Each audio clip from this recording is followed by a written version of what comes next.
घरफोडी, चोरी, अवैध शस्त्र बाळगणारे 5 गुन्हेगार अटकेत. गुन्हे शाखा युनिट 2 ची यशस्वी कारवाई. नाशिक शहरातील घरफोडी, चोरी तसेच अवैध शस्त्र बाळगणाऱ्या गुन्हेगाराविरोधात कारवाई करत गुन्हे शाखा युनिट 2 ने 3 वेगवेगळ्या प्रकरणात एकूण 5 आरोपींना अटक केली आहे.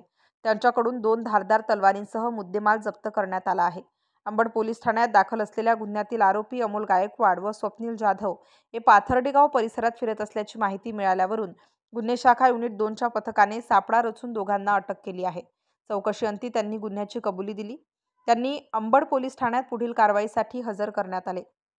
पंचवटी पोलीस ठाण्यात दाखल गुन्ह्याचा तपास करताना चोरी गेलेला मोबाईल गुन्हे शाखा युनिट 2 च्या पथकाने तातडीने मालेगाव येथे जाऊन आरोपी सुफियान रौफ शाह, सगीर अन्सारी व मोहम्मद अमीन अब्दुल रहीम यांना अटक केली. त्यांच्याकडून 10,000 रुपयांचा मोबाईल हस्तगत करण्यात आला. आरोपीने पंचवटी पोलीस ठाण्याच्या ताब्यात देण्यात आलाय.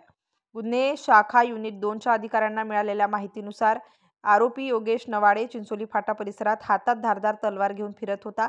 त्यास तात्काळ अटक करून त्याच्या ताब्यातून 2 धारदार तलवारी जप्त करण्यात आल्या. या प्रकरणी नाशिक रोड पोलीस ठाण्यात गुन्हा दाखल करण्यात आला आहे.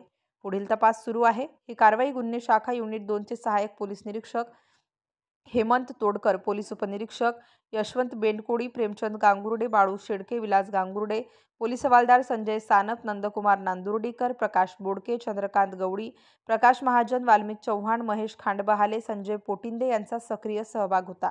स्टार न्यूजसाठी जाकीर शेख, नाशिक.